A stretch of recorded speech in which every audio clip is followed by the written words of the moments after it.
আমার তিনি ভাইয়েরা, যৌবন বয়সে মাথায় কুবুদ্ধি কিন্তু একটু বেশি থাকে, থাকে কিনা বলেন? আমার তিনি ভাইয়েরা, আমার বাবাজিরা, ফেরাউনকে যখন ত্যায্যপুত্র করে দিস মিস্টার ফেরাউন, তখন কি করলো?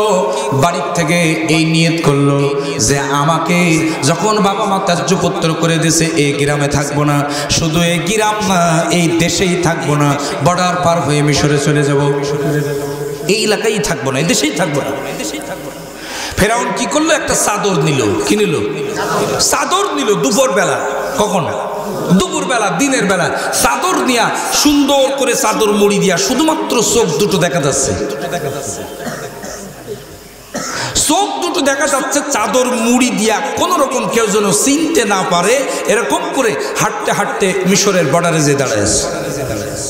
এখন আপনারা প্রশ্ন করতে পারেন যে হুজুর, দিনের বেলায় ফেরাউন যাবে বর্ডারে, বর্ডার পার হয়ে মিশরে যাবে, ঠিক আছে, ফেরাউনের শরীর শক্তি সামর্থ্য কম ছিল না, যুবক মানুষ, দুদর্জন, তার কাছে কিছুই ছিল না।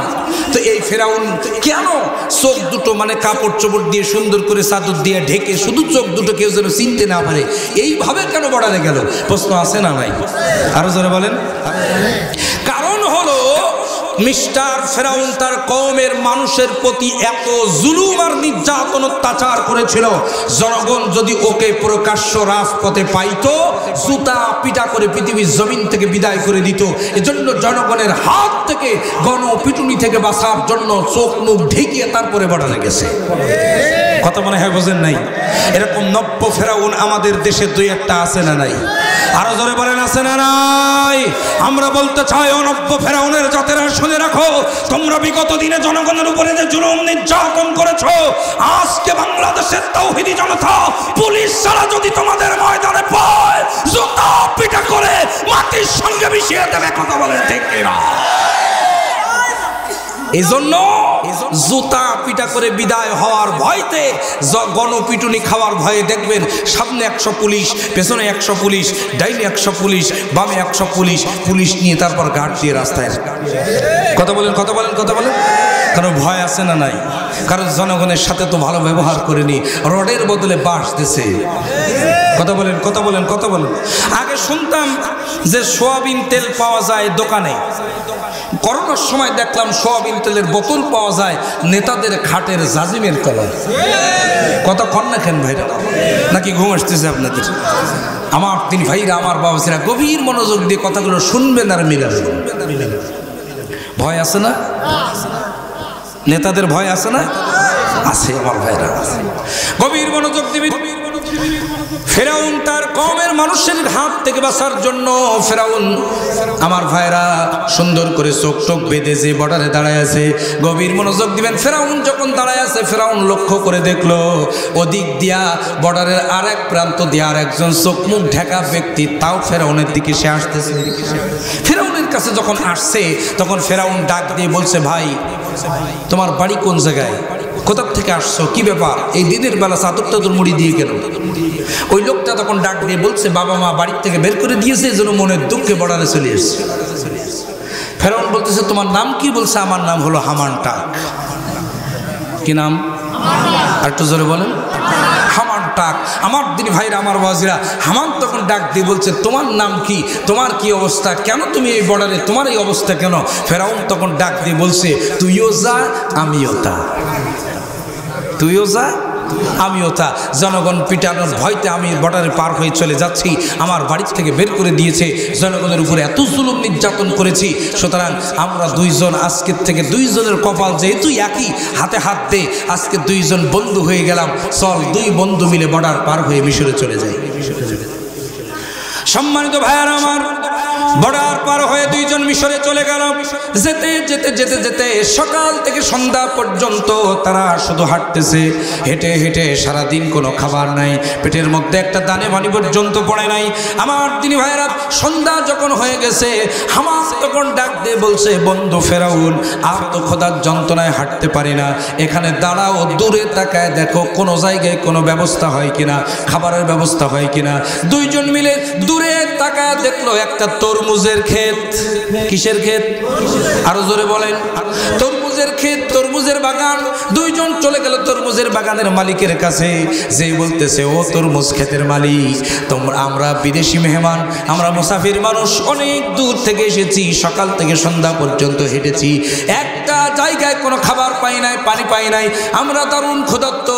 আপনার বাগানের 2টা তরমুজ যদি আমাদেরকে দিতেন তাহলে আমরা খেয়ে ক্ষুধার যন্ত্রণা নিবারণ করতে পারতাম। ফেরাউনের এই কথা শুনে বাগানের মালিক বলছে, ফিরি ফিরি কোনো তরমুজ হবে না। কি বুঝলেন? তাফসীর থেকে বলছি, একটা কথা বানানো না, খুব মনোযোগ দিয়ে শুনবেন, নাকি কষ্ট হচ্ছে আপনাদের? আমার দিন ভাইরা গভীর মনোযোগ, সামনে আরো আলোচনা, অত্যন্ত মজা আলোচনা সামনে আছে। আমার দিন ভাইরা, আমার বাবাজিরা, লক্ষ্য করেন, বাগানের মালিক বলছে, ফিরি ফিরি কোনো তরমুজ, আরো জোরে, আরো জোরে হবে না। তাহলে বলছে সত্য আছে। কি সত্য? সত্য হলো আমার এই তরমুজ বাগানে 1000 তরমুজ গাছ আছে। কয়টা? 1000 তরমুজ গাছের প্রত্যেকটা গাছের গোড়ায় 1 বালতি করে পানি যদি দিতে পারো, পানি দেওয়া শেষ হবে, তারপর 2টো তরমুজ দেবো। ফিরাউন আর হামান চোখ বড় বড় হয়ে গেছে। ওরা বলতেছে, এমনিতে যে খোদা লাগছে, আর 1000 গাছ যাওয়া লাগবে না, 10টা 20টা গাছের গোড়ায় পানি দেওয়ার আগেই মাথা ঘুরে পড়েছে, মানে এত খোদা পেটের মধ্যে লাগছে। ওনাকে অনুনয় বিনয় করা হলো যে আপনি আমাদেরকে 2টা তরমুজ দেন, আমরা খেয়ে তারপরে কি করব, আমরা সারা রাত ধরে আপনার পানি দিয়ে দেব। বাগানের মালিকের দয়া হলো, 2টা তরমুজ দেয়া দিল। 2টা তরমুজ তারা পেট ভরে খেয়ে সারা রাত ধরে 1000 গাছের গোড়ায় পানি দিয়েছে। আমার দিনী ভাইরা, সকাল যখন হয়ে গেছে, সকালবেলা বাগানের মালিক এসে বলতেছে, তোমরা তো দারুণ কাজের ছেলে, দারুণ কাজের ছেলে, তোমরা সারা রাত ধরে 1000 গাছের গোড়ায় পানি দিয়েছো। এক কাজ করো, তোমরা তো মুসাফির মানুষ, কোথায় যাবা, কোথায় থাকবা, কোথায় খাবা, কোথায় কি করবা, এক কাজ করো, তোমরা আমার বাগানে থাকো, কাজ করো, খাবার খাবা, কাজ করবা না, খাবার পাবা না, অর্থাৎ পেটে ভাতে। কিসে? পেটে ভাতে। সাতক্ষীরার আঞ্চলিক ভাষায় বলে পেটে ভাতে, কাজ করবা, খাবা, কাজ করবা না, খাবার পাবা না, টাকা পয়সা কিছু না। হামান আর ফেরাউন চিন্তা করলো, এখন কোথায় যাই, কি করি, তাছাড়া তা না করে এখানে থাকি, অন্তত কাজ করি, খাবার অন্তত জুটুক, পরে চিন্তা করে। সম্মানিত ভাইয়ারা আমার, এভাবে করে চলতে লাগলো ফেরাউন আর হামানের জীবন। আমি কিন্তু আয়াতের প্রথম অংশে আছি, ইন্না ফিরাউনা আলা ফিল আরদ, নিশ্চয়ই ফেরাউন জোর করে ভোট চুরি করে মিশরের ক্ষমতায় আসছিল। একটু শুধু মিলাই নেবেন, পেছন থেকে না আসতে আলোচনা বুঝতে পারবেন না। আমার দিনী ভাইয়েরা, এভাবে করে যখন চলতে লাগলো, দীর্ঘদিন পেটে ভাতে কাজ করে খাবার পায়, কাজ করে না, খাবার পায় না। আমার দিনী ভাইয়েরা, আমার বাবাজিরা, গভীর মনোযোগ দিবেন। হঠাৎ করে একদিন হামান ডাক দিয়ে বলছে, ও বন্ধু ফেরাউন, তুমি এই জায়গায় থাকো, আমি একটু বাইরের থেকে ঘুরে এসে দেখি অন্য কোনো ব্যবস্থা হয় কিনা।